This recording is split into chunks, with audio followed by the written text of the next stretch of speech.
Hola. Hola. ¿Cómo te va? Bien, bien. María José Guerrero es presidenta del Observatorio contra el Acoso Callejero y con ella reflexionaremos críticamente acerca de la violencia que sufren mujeres hoy y también acerca del aporte que ha realizado su organización a esta lucha que perdura. Bienvenida. Gracias, muchas gracias. El Noir. ¿Sí? Espero que no sea tanta la interrupción. Finalmente también estamos hablando de cuestiones...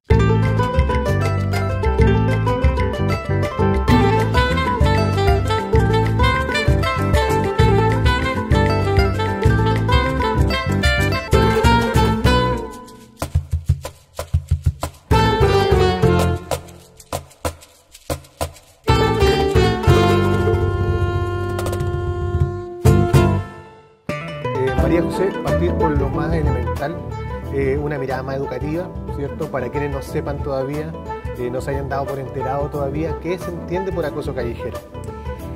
Bueno, esa es la pega de todos los días, porque tratar de evangelizar en este tema de la violencia sexual en los espacios públicos. El acoso sexual callejero, como bien dice su nombre, ¿no es cierto?, es cualquier práctica que tenga una connotación sexual, ya sea explícita o implícita, ¿ok? Que ocurra en el espacio público entendemos esto como desde la calle, la plaza, el metro, la micro, etcétera, entre dos personas desconocidas, vale decir, más que yo no puedo identificarlo, sino que estas personas no hay ninguna intención como de... ¿cómo decirlo?, de sentirse en comodidad, ¿no es cierto?, unas con otras, ni tener confianza. Tiene un carácter unidireccional, no solamente yo no te lo estaba pidiendo, sino que yo no estoy consintiendo esta interacción y que tiene el potencial de generar malestar, ya sea a la persona que lo sufre, como al medio en general, ¿no es cierto?, porque hay muchas prácticas de acoso sexual callejero que uno vive y voy a decir, bueno, ok, ya pasó, ya está, pero porque mi umbral de violencia también está muy alto y lo que genera es un malestar como el conjunto repetitivo de acoso sexual callejero que tú has recibido toda tu vida, por lo tanto lleva estrategias de movilidad distinta, de por qué calle vas a pasar, a qué horas vas a pasar, acompañada o no, todo eso se puede considerar también como un malestar psicosocial. ¿Qué hace que un grupo de mujeres se reúnan hace 4 años ya, ¿cierto?, con esta idea de algún modo sacar de la naturalidad, ¿cierto?, algo que se entendía como piropos, que era entregado generacionalmente entre hombres, por ejemplo? ¿Qué hace que estas mujeres se reúnan y se organicen en el observatorio? Mira, la verdad es que el observatorio nace también como un malestar dentro de algunas nociones que se tenían de violencias de género, que la misma formación también fue entregando, formación profesional desde las ciencias sociales, y nace este interés, ¿no es cierto?, este interés de juntarse y fue como, ya basta, hay que hacer algo. Y aparece como lo primero un fanpage de Facebook para visibilizar este problema. El acoso sexual callejero, como tú muy bien lo decías, antes era solamente el piropo. No era nada más que eso. Y hoy día no. Hoy día decimos lo que pasa en la calle no es piropo, es acoso sexual callejero de tipo verbal. Y empezamos a pedir testimonios. Se empiezan a pedir testimonios y al principio eran 100 testimonios la primera semana y cada día empezaron a llegar más, se empezó a transformar en un canal donde lamentablemente las mujeres empezaron a reflejar lo tan frecuente y tan terrible que era para sus vidas diarias. Entonces, al final, si bien es algo personal, ¿no es cierto?, de estas mujeres principales que se reunieron para hacer algo, se contrasta muy bien lo que se dice, ¿no es cierto?, que lo personal es político. Lo que me pasa a mí, le pasa a mi compañera, le pasa a mi hermana, le pasa a mi mamá, le pasó, y así sucesivamente, y no por ser ellas, sino que por estar funcionando, ¿no es cierto?, en esta categoría sexo-género con tantas jerarquías y tantos estereotipos y tantos dominios de violencia, finalmente. Sabes que esto finalmente también habla de un problema de sociedad, obviamente, y de una cultura machista muy arraigada todavía culturalmente en países como estos. ¿Cuál es el diagnóstico que ustedes hacen hoy día a 4 años de presencia pública del observatorio? ¿Cómo crees que ha avanzado también la discusión pública a nivel institucional o privado con el aporte que ustedes han realizado como observatorio? Al principio fue bien duro en términos de la reacción de la gente muchas veces. Las mujeres en general tuvieron una aceptación mucho más recíproca, es decir, esto me ha pasado desde siempre, desde que en Chile pasa de que tienen en promedio 12 años. Es bastante larga la vida del acoso sexual callejero, lamentablemente. Comunicacionalmente fue un poco duro también porque estábamos enfrentándonos a la cultura. ¿no es cierto? No eran mujeres profesionales, no, eran niñas que estaban en contra de los piropos. Así se caricaturizaba esto también. También se caricaturizaba con el hecho de que básicamente la gente ya no se iba a poder conocer en la calle. Le quitaban el carácter de acoso sexual diciendo esto no es unidireccional lo que está pasando, básicamente es coqueteo. Y nos dimos cuenta que en realidad no, ¿no es cierto? O sea, en el 72% de los casos, cuando la víctima increpa a su victimario, este se queda en silencio, se va. Más de un 30% insiste en el acoso. Estamos hablando de que una interacción comunicativa real, donde la violentada se vuelva sujeto, no existe. Es siempre objeto. Hoy día, ya a 4 años, hay una recepción bastante buena en general. La gente ya habla de acoso sexual callejero. Ya no dice la ley del piropo, dice una ley por respeto callejero. Se ha hablado y se ha hecho cosas de manera institucional, se habla incluso en la CEPAL de acoso sexual callejero, se habla a nivel de política pública de acoso sexual callejero, tenemos un proyecto de ley hace más de 2 años, se ha medido, INJUV, CERNAM también los ha medido en su momento, y la población completa, más del 90% de la población en Chile, en nuestras últimas mediciones, sancionaría de cualquier forma todo tipo de acoso sexual callejero. Si eso no es legitimidad a un tipo de práctica de violencia sexual que ha estado muy naturalizado, no se entiende entonces la poca conexión que ha tenido el Parlamento con los proyectos de ley que quieren también sancionar esto. Hace un momento tú también entregabas cifras de cuestiones que son violencia, finalmente, ¿cierto? A partir de 2 encuestas que ustedes realizan en el año 2014 y el año 2015. Sí. Si nos pudieras contar también cuáles son esos resultados elementales también para que quienes nos están viendo dejen de naturalizar, ¿cierto? Estos procesos que, como te insisto, ¿cierto? Son incorporados principalmente los hombres casi en el ADN, desde que uno es muy pequeñito y que va creciendo. Es algo que se enseña desde la cuna y que lamentablemente aquí estamos hablando de estructura. Esto es algo que le ha pasado a todas las mujeres, empieza en promedio desde los 12 años de edad y con una frecuencia demasiado alta. Estamos hablando que casi la totalidad de las mujeres jóvenes han sufrido acoso sexual callejero en los últimos 12 meses. De las mujeres jóvenes en Chile, más del 50%, 53% si no me equivoco, recibe acoso sexual callejero por lo menos una vez a la semana. El 20% por lo menos una vez al día. Si nos vamos a cifras escandalosas, considerando que una mujer en promedio recibe acoso sexual callejero desde los 12 años, al momento de cumplir 25, solamente hasta los 25 años, si recibe acoso sexual una vez a la semana, habrá recibido más de 600 actos de acoso sexual callejero. Decíamos que el 20% recibe por lo menos una vez al día. Al momento también de cumplir 25, va a haber sido víctima de este tipo de violencia sexual más de 4.000 veces. Estamos hablando de un tipo de violencia sexual tan frecuente que si efectivamente lo consideramos como un delito en la legislación chilena y en el Código Penal, vamos a hablar del delito más frecuente que sufre una persona en este país. Esos son los niveles drásticos que estamos hablando del acoso sexual callejero, que lamentablemente estamos hablando que es algo tan frecuente que no es algo que produzca algo negativo porque te pasó una vez y puedas contar una sola experiencia. Es algo que forma tu cuerpo en el espacio público. Es algo que dice cómo te vas a involucrar con tus otras compañeras, con los varones, con los espacios, con la micro, con la calle, con el metro, etc. Está formando relaciones de género y está perpetuando relaciones de género de bastante jerarquía.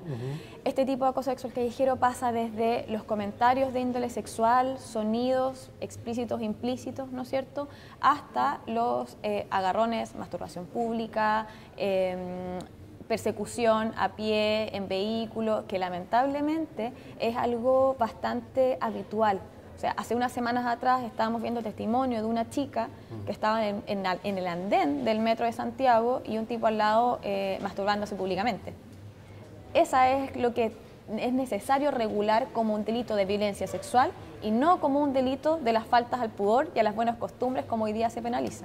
Hay una cuestión también que tiene elemental y que tiene que ver con la reparación, ¿no? Cómo el Estado se hace cargo, ¿cierto?, de poder ir disminuyendo, eliminando definitivamente, ¿cierto?, este tipo de violencia. ¿Qué tan importante es el proyecto de ley? ¿Cuáles son sus elementos centrales y cómo podría, ¿cierto?, modificar de algún modo la realidad que hoy día viven las mujeres en Chile y en el mundo? El proyecto de ley tiene demasiada relevancia, básicamente porque lo único que se sanciona en el Código Penal de violencias sexuales, de acoso sexual, es el acoso sexual laboral. Todos los que quedan afuera de ese espacio no tiene sanción, a no ser que caiga en términos de abuso o de violación ya directamente.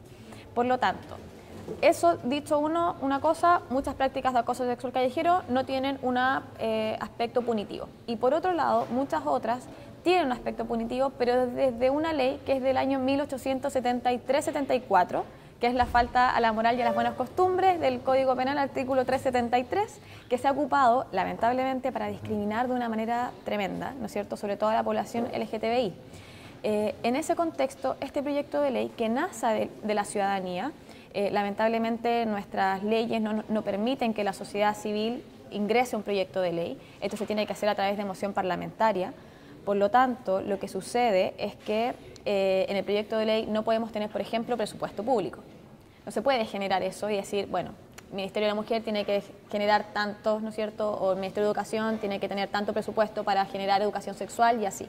Lo que abre este proyecto de ley es que una vez, primero, que tipifique esto como una falta y como una violencia, delito sexual, va a generar, va a abrir una puerta a que las víctimas hoy día tengan una posibilidad de que el Estado le reconozca lo que le está ocurriendo. Que el Estado hoy día no lo reconoce y lo deja, ¿no es cierto?, en blanco. Vamos a tener estadísticas reales de la frecuencia de este fenómeno como un delito sexual. Cuántas las personas son las que denuncian, de qué edades, en qué regiones, a dónde.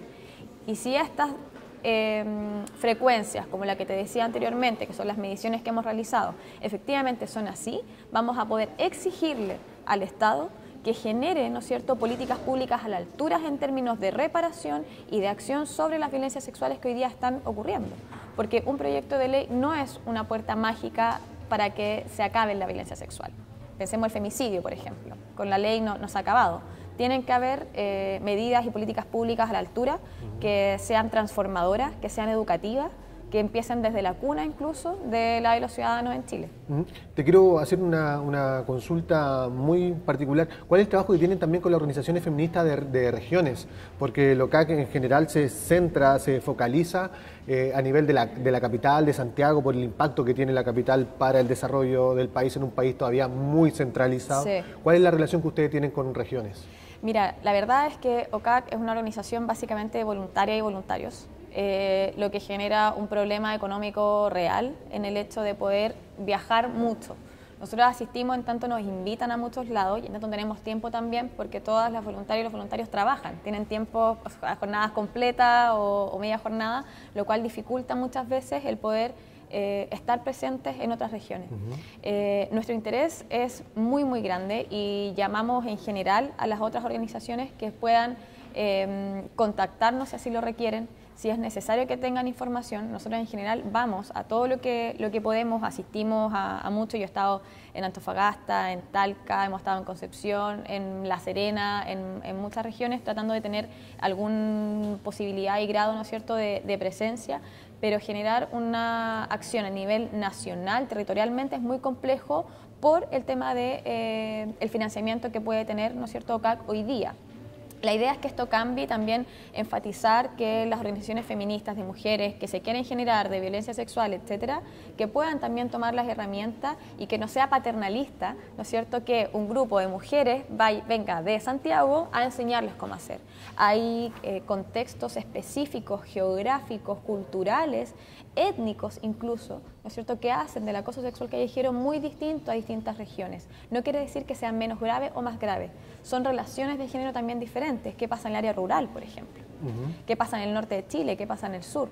Eso es necesario que dejar de lado la visión paternalista de que nosotras vamos a entregar la luz en términos de violencia sexual y también la posibilidad dentro de los marcos que existen de generar las herramientas y también acompañar quizás y asesorar y poder construir en conjunto. Yo creo que eso es mucho más relevante. Precisamente por eso, por esas particularidades territoriales, que nosotros también quisimos saber la opinión de organizaciones feministas de la región, de la ciudad, que también están llevando adelante un proceso de reflexión crítica y de participación política, y con ellas compartimos la siguiente pieza reportaje.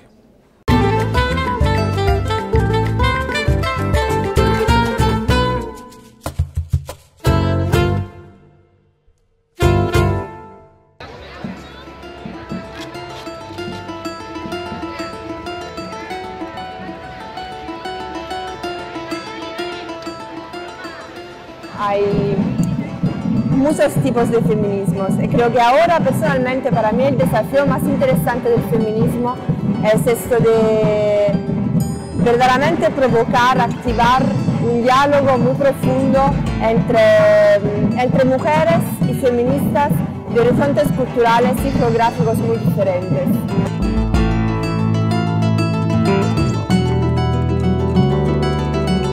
A pesar de que hay muchas colectivas, como que nos conocemos entre nosotras, como que todavía falta articularnos más para que las acciones que cada colectiva haga sean en realidad entre todas. Siento que como que toda acción me parece más bien aislada de cierta colectiva, así como que la Huasca hace la caminata, el observatorio hace la cordeleada, por otro lado están las chiquillas de Pan y Rosas, pero no existe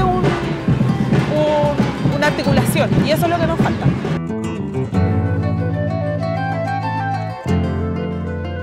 Creo que está en un estado de autoconocimiento y de aprendizaje porque estábamos muy atrasadas cuando tomamos esto en nuestras manos, de organizarnos, y cada uno está como en un proceso de emancipación constante, como que nos estamos recién viendo, oh, esto es lo que hago, tengo conductas patriarcales, qué sé yo, como en eso. Más que intervenir en la población, yo creo que hay un autoconocimiento y una autorregulación en las organizaciones que recién se están forjando.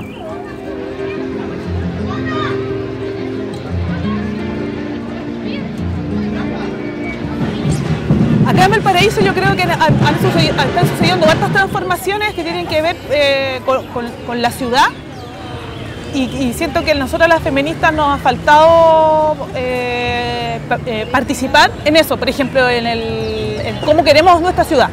Así como pensar el urbanismo desde el feminismo.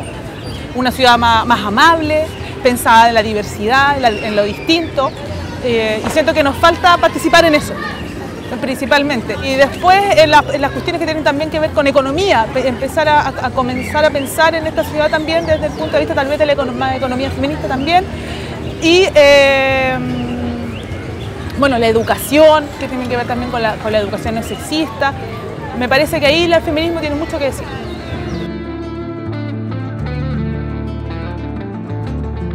Desestigmatizar el feminismo como una cosa violenta, porque obviamente es lo contrario al patriarcado, es horizontalidad, es que haya igualdad de derechos para todos, no solo para algunos, que no haya privilegios, educación abierta y libertaria, por supuesto, amor por los animales. Yo creo que el feminismo es defender la cultura con amor. Eso es lo que, y es nuestra tarea, mostrar lo que es. Y así la gente solita lo va a amar, lo va a tomar con amor más que con un miedo al ismo.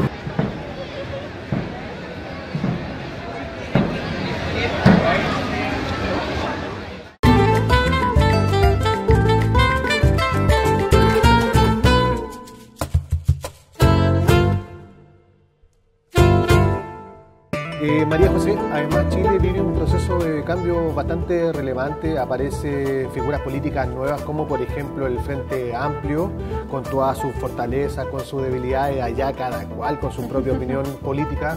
No vamos a hacer proselitismo tan explícito en un canal universitario que debiese representar todos los espacios políticos. ¿Cómo se te ocurre? No se debe. Por favor, Entonces, sería. ¿cómo han estado ustedes observando, a propósito del rol del observatorio, el aporte que están haciendo las distintas candidaturas a lo largo y ancho del país a propósito del tema de la mujer, de la violencia, por ejemplo, o del tema que ustedes estudian en particular? Mira, la verdad es que tenemos tres frentes, por así decirlo. ¿Junto con el Frente Amplio? Junto con el Frente Amplio, adentro todos. ¿Sí? Ya. No vamos a estar haciendo aquí propaganda a nadie, aparte que OCAC funciona ¿no es cierto?, con todo. Por un lado tenemos campañas, ¿no es cierto?, presidenciales que aportan realmente desde no solamente una perspectiva de género, sino una perspectiva de género feminista. Que ve, ¿no es cierto?, las políticas de género no como de mujeres, sino como de relaciones sociales del género. Por lo tanto, replantearlas desde ahí.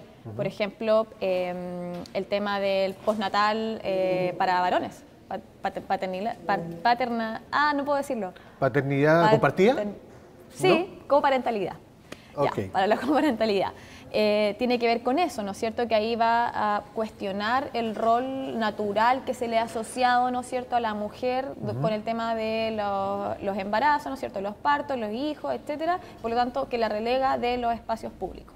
Por otro lado, tenemos candidaturas presidenciales que básicamente es más de lo mismo, ¿no es cierto? Ven a las políticas de género como políticas de mujeres y para mujeres. Y por otro lado tenemos políticas presidenciales que básicamente son un retroceso, ni siquiera es más de lo mismo, es un retroceso real, ¿no es cierto? Como por ejemplo dejar afuera el aborto, dejar afuera un montón de medidas políticas como de reivindicación de derechos, matrimonio igualitario, por ejemplo. Entonces hoy día es muy importante considerar que las políticas de género no son importantes porque implican a la mitad de la población, o sea, en este caso a las mujeres. Son importantes porque al implicar a una parte importante de la población, implican por sí mismo a todas, porque son relaciones de género que sostienen esto, ¿no es cierto? Trabajo no remunerado, por ejemplo, trabajos de cuidado, el tema del aborto, derechos reproductivos, educación sexual, matrimonio igualitario, filiaciones, etcétera. Es muy importante tener en consideración que las variables de género son importantes en tanto nos interpelan cada día, a cada momento, desde incluso niños y niñas, ¿no es cierto?, que no saben a qué baño ir en el colegio. De eso estamos hablando, de cosas que efectivamente, ¿no es cierto?, aspectos personales se vuelven políticos, en tanto son reproducciones de violencias, de jerarquía y al final del día de generar, ¿no es cierto?, malestares individuales en procesos que son sociales y que por lo tanto pueden ser modificados y deben ser modificados también. Una cuestión es aquello que el político o el candidato o la candidata a lo que sea, cierto, diputado, senador o presidente o presidenta, cierto, en lo que dice a nivel discursivo, y otra cuestión en lo que finalmente es posible llevar adelante. ¿Crees tú que en un país como este el Estado está suficientemente preparado para entender así, cierto, las políticas de género? El Estado debe cambiar las concepciones que se han tenido. Ya cambió una vez, ¿no es cierto? Tenemos ahí la imagen de fondo. Se cambió una vez de forma muy violenta y a costa de muchas vidas, tanto física como simbólicamente hablando, de mucha historia derramada al final y diluida. Es muy imperioso el cambio y es necesario y nos debemos ese cambio. Chile, más que el Estado, debe ser modificado. Si está preparado o no, tenemos que prepararlo. ¿Por qué? Muchas políticas que no se están dando a cabo, ¿no es cierto?, llevando a lugares a salvo y seguro, están más que aprobadas por la población chilena. Pensemos el acoso sexual callejero. Más del 90% de la población sancionaría cualquier forma de todas las prácticas de acoso sexual callejero. Vale decir, acoso verbal o no verbal, ¿no es cierto?, hasta los tipos que son de físicos, agarrones, punteos, etc. Y todavía tenemos un proyecto de ley en el Senado, que fue aprobado por unanimidad en la Cámara de Diputados y Diputadas. Es necesario que el Estado esté a la altura de la ciudadanía y no al revés, sobre todo cuando es la ciudadanía la que está apelando a esos cambios, ¿no es cierto? Ahora, ese es el rol de la ciudadanía. La ciudadanía tiene que emerger, ¿no es cierto?, las problemáticas sociales. No vienen desde arriba para abajo, son de abajo para arriba. El tema es que el Estado tiene que ser receptivo para poder tomarlas y poder generar un cambio con eso.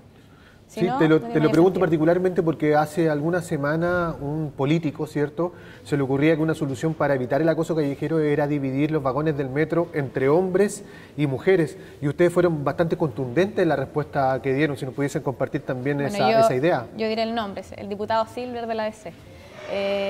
El diputado Silver lamentablemente se equivoca de una manera garrafal. Primero, un mansplaining, pero maravilloso. O sea, no llamó a la organización de acoso sexual callejero para que le contáramos un poco de qué se trata. Además, él ya hemos estado con él por el tema del proyecto de ley. O sea, lo conoce por OCAC.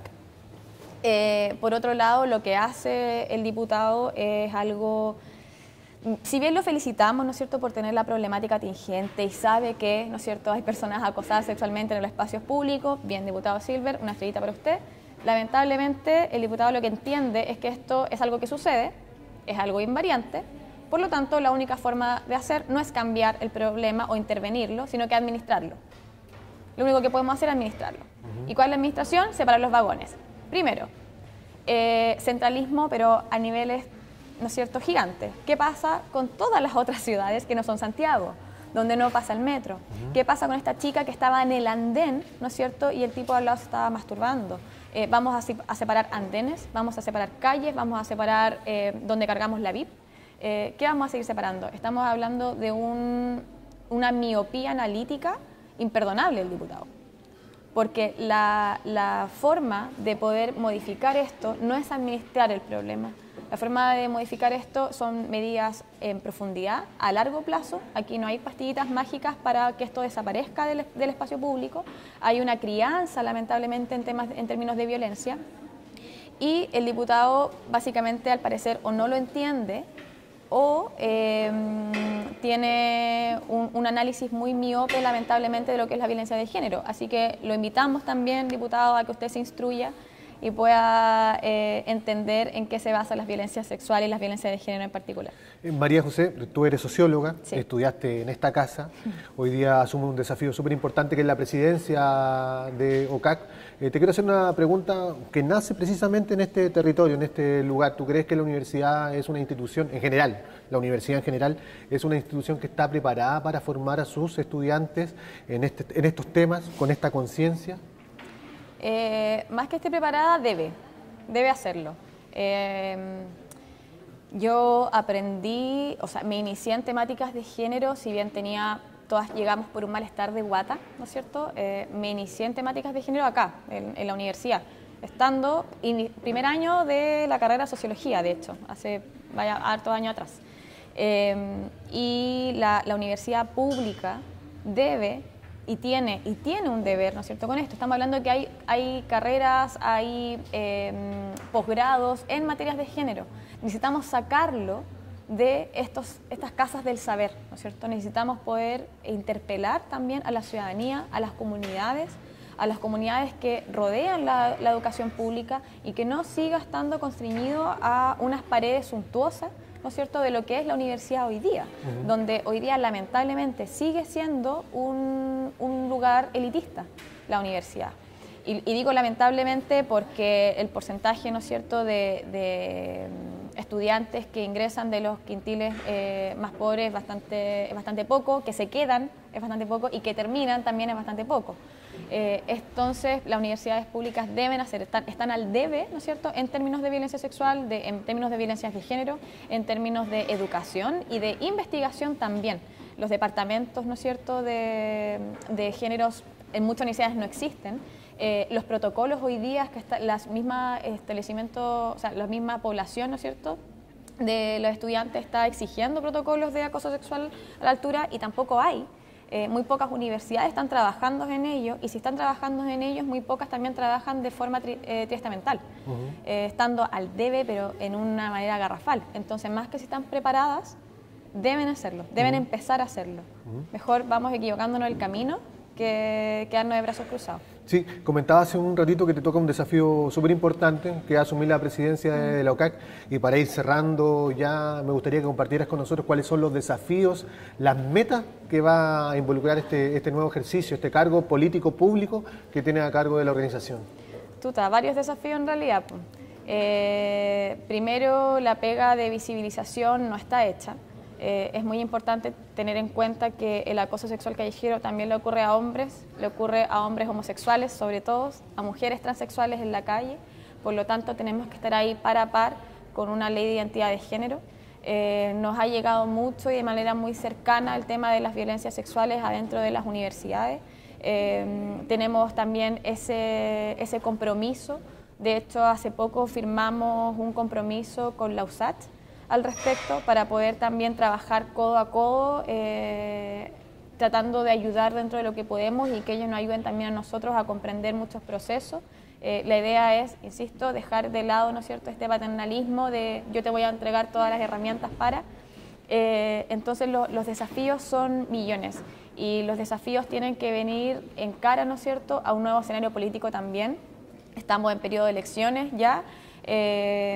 Vamos a tener nuevo gobierno, vamos a tener nuevos escenarios también y OCAC tiene que estar a la altura de ellos, tiene que seguir con el tema del proyecto de ley, pero tampoco acabar ahí. Nuestro también principal desafío es generar, como tú muy bien hablabas antes, el tema de generar más presencia, ¿no es cierto?, en distintas regiones del país y generar y levantar información desde ahí, pero que también la levanten las mismas organizaciones y la misma gente que vive y que habita y que cohabita con otra gente, ¿no es cierto?, con otras organizaciones en sus propios lugares. Entonces los desafíos básicamente son seguir trabajando en esta pega que es muy, muy, muy enriquecedora. La gente reacciona de manera muy positiva a esto, es algo que les hace sentido porque es algo que hemos sufrido desde que somos niñas. Y nada, pues, seguir trabajando, seguir haciendo la pega que hacemos, ampliando a otros objetivos también, teniendo otras alianzas con distintas organizaciones de la sociedad civil, de la juventud en Chile, que consideramos que son un elemento de cambio impresionante, y poder ocupar también esas fuerzas en construir algo en conjunto y en hacer política al final del día. Bueno, agradecer finalmente, porque si no son, María José, estos temas los que motivan la reflexión crítica en espacios como estos, no sé entonces cuáles serían los temas. A ustedes también invitarlos a seguir visitando nuestra página www.uplatv.cl.